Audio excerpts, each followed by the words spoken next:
This video will discuss how to do implicit differentiation in business calculus. Some functions can't be solved for y. These are known as implicit functions. Example number 1 is which of the following are in fact implicit functions? 3x squared times y plus y cubed minus 7x equals 8. This is, yes, an implicit function since it cannot be solved for y. You cannot get the y by itself.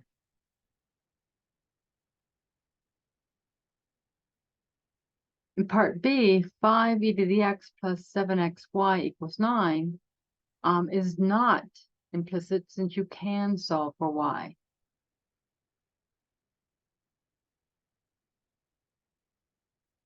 And then part C is x squared plus y squared equals 16. This one is not implicit since you can't solve for y and get one equation. If you try to solve for y, you get y is equal to plus or minus a square root. So you do not get one equation, so it is implicit. To find a derivative for an implicit function, you need to use a process called implicit differentiation. The following example will show you how this process works. So for example number 2, we want to find the derivative of y with respect to x for 2y plus xy minus 1 equals 0. First, take the derivative with respect to x of both sides of the equation.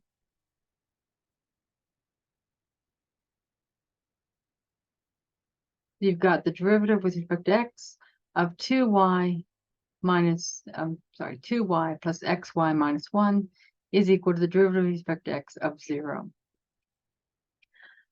Now take the derivative of each term. The derivative of 2y is 2 times the derivative of y with respect to x, but since we don't know what the derivative of y is with respect to x, and y is in fact a function of x, then the best we can do is write this as dy dx. Plus x times y, that one you need the product rule. So you're going to need to take the derivative with respect of the product. The product rule is the derivative of the first. The derivative of x is 1 times the second times y, plus the first x times the derivative of y with respect to x. But again, we don't know what that is. So the best we can do is write that as dy dx. The derivative of -1 is 0, and that equals the derivative with respect to x of 0, which is also 0. Now you want to get the dy dx term, combine them into one term. So you're going to pull out the 2 plus x from the dy dx. You're going to pull out the dy dx plus y is equal to 0. So now what you're also going to do is get that y to the other side. So you're going to have 2 plus x times dy dx is equal to minus y. And then the last thing to do is get the dy dx term by itself by dividing both sides by the 2 plus x. So dy dx is equal to minus y over 2 plus x. Another example, with example 3, says we want to find the derivative of y with respect to x for x squared plus y squared equals 16.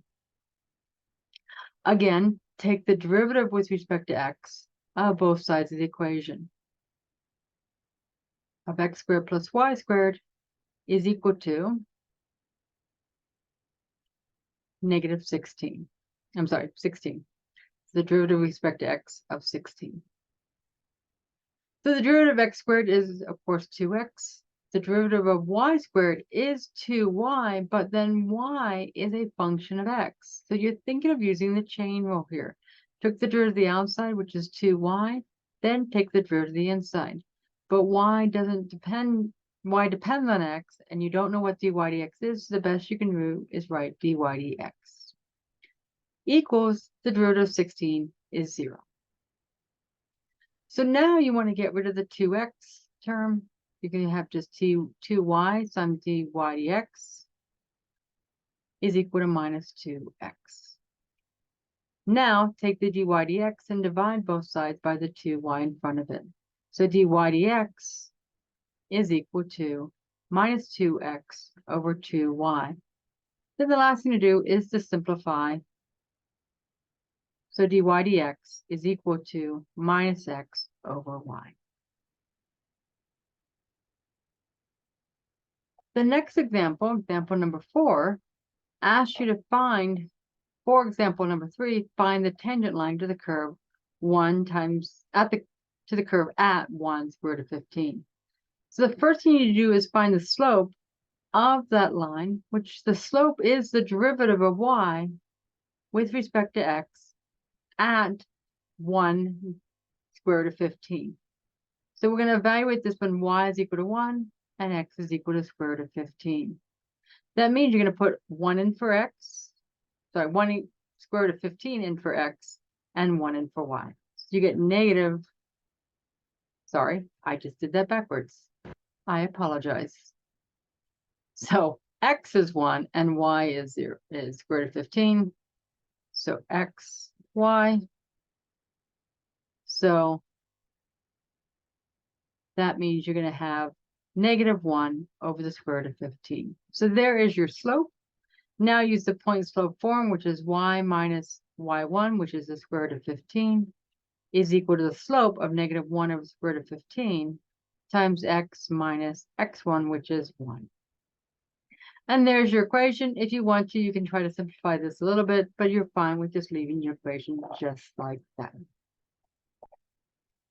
You can, in fact, get the square root of 15 over to the other side, so at least you get the y by itself. So y is equal to minus 1 over the square root of 15 times x plus 1 over the square root of 15 if you multiply that through, plus the square root of 15. And I would not try to simplify this anymore.